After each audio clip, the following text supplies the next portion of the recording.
Hi! Well, this is Steve Priske picking up where I left off. Coppering the hull of the Flying Cloud clipper ship. First I want to apologize to those of you that have been following the project since the beginning. I had to take a little bit of time off because I actually ran out of parts, believe it or not.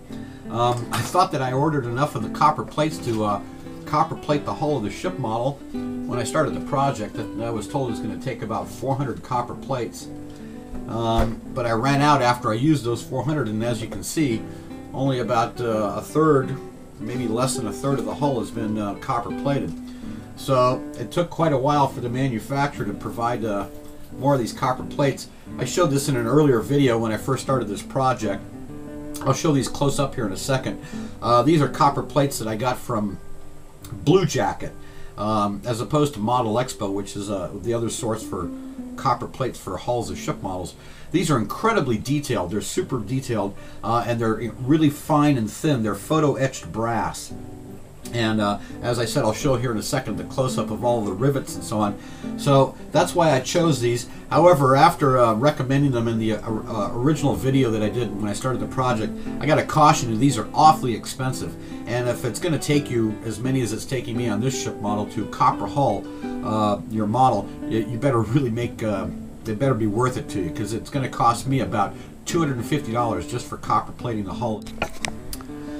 And as I first showed when I started this project, I've got this incredible book that details exactly how the ship hulls of ships around 1820 to about 1870 were copper plated.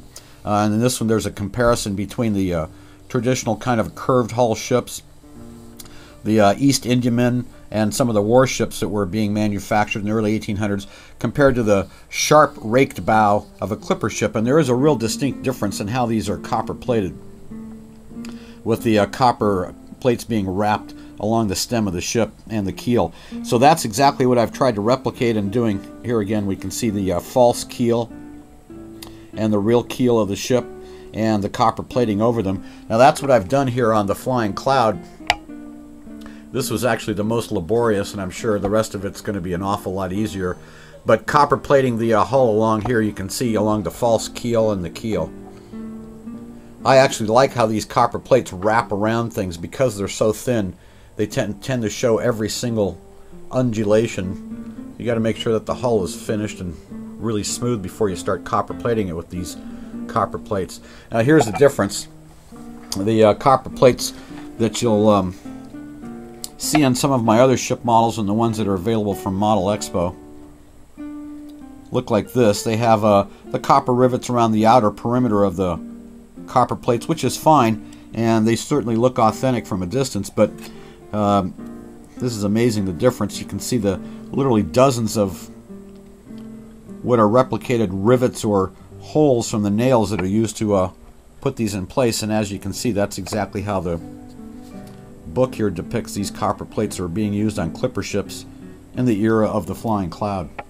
So put this there. Now while I was taking that time to complete, or for waiting for the parts, I completed the installation of the deck and working on the bulwarks and some of the stanchions to hold up the bulwarks.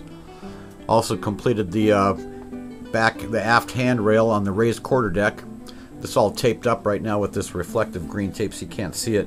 And I don't want to post too much of this out of order. The idea behind doing these YouTube videos on this project was to show you exactly how the ship is constructed in order. So I'm not going to now delve into some of the details on how I built the channels and the chain plates and the deck of the ship or installing it. I'll cover that in a follow-up video. Right now I'm just going to finish up coppering the hull of the ship. This ought to take about a week and a half now that I've got these copper plates in. And then I'll post another video on exactly how to do the copper plating with some close-ups. Alright, so thanks for following along and thanks for your patience, folks. Let's, I hope to get this project completed in about another month and a half. Copper plating the hull of the Flying